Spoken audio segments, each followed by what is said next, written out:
Hello guys! Hello! This is for Libra. Libra, welcome dito sa aking channel. Welcome guys! Welcome.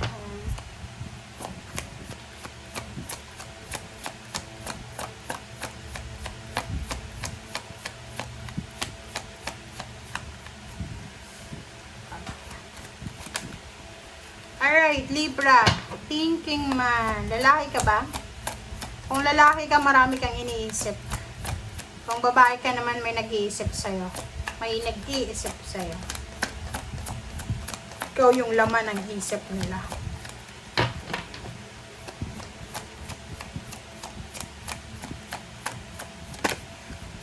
Alright. Wow!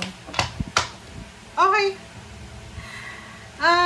Sinasabi ng baraso dito, Libra, na siguro may yung mga parents mo, mga mahal mo sa buhay, ay wala na sila dito sa mundong ibabaw ba? Kasi sa nakikita ko sa'yo dito, you're reminiscing the past. Inaalala mo yung mga time na masaya ka, kasama yung mga mahal mo sa buhay na namayapa na. Okay, comment nga sa comment section guys if you're resonated dito. Sinasabi din ng bara sa'yo, Libra, na kung may mga plano ka sa buhay, marami kang iniisip, kailangan mo daw na humingi ng tulong sa heaven, sa universe, sa mga spiritual helpers and guides mo. Okay? Kasi alam nyo, huwag nating i-underestimate yung mga mahal natin sa buhay, na wala na dito sa mundo, na baka isipin nyo, wala na, patay na sila wala nang magagawa. No, mali yun. Mali. Kasi alam mo yung mga yan, na andyan pa rin yan sa spiritual world, diba? Nakamasid. Nag-aantay kung magre-reach out ka. Commitment. Okay, so sinasabi ng bara sa'yo, Libra, na maraming posibleng mangyayari sa buhay mo. Lalo na kung nasa below 30 years old ka pa lang. There's an opportunity na malibot mo ang buong mundo. Sinasabi din ng baraha, Libra, na kung babae ka, possible na makapag-asawa ka ng ibang lahi. Pwedeng may magpakasal sa'yo na ibang lahi. Or pwedeng nakatira sa ibang bansa pero Pinoy siya.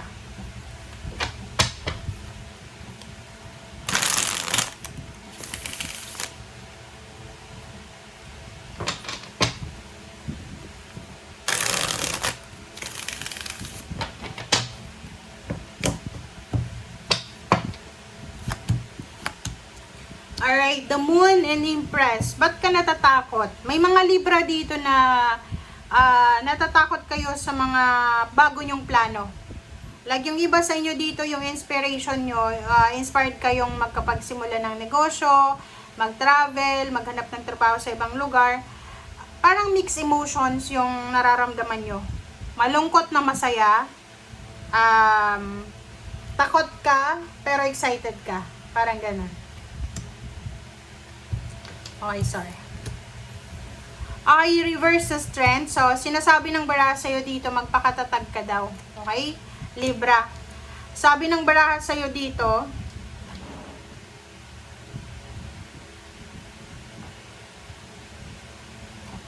okay, sabi ng baraha sa'yo dito, Libra,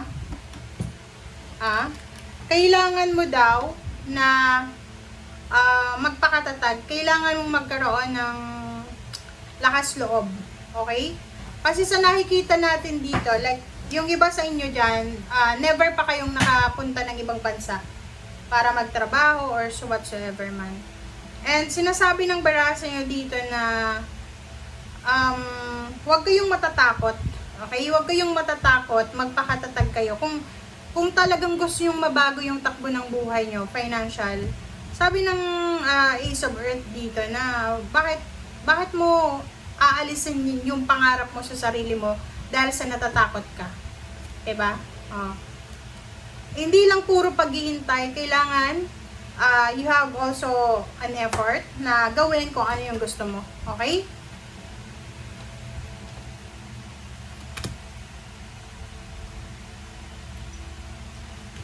Okay, Seven of Fire and the Chariot. So, nakikita ko sa'yo dito, masyado kang playing safe sa current situation mo.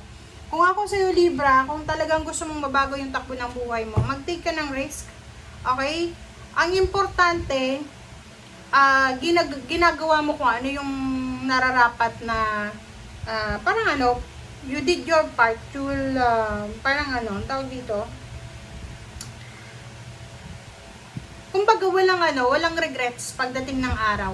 Kasi eto, may mga challenges ka sa buhay na parang pakiramdam mo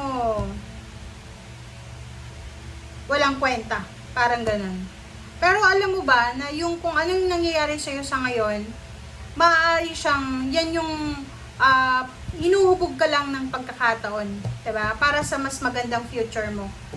'Di ba? Parang ganun lang 'yun. Imaginein mo lang, Libra, yung ano, mga militar, 'di ba? Militar sila.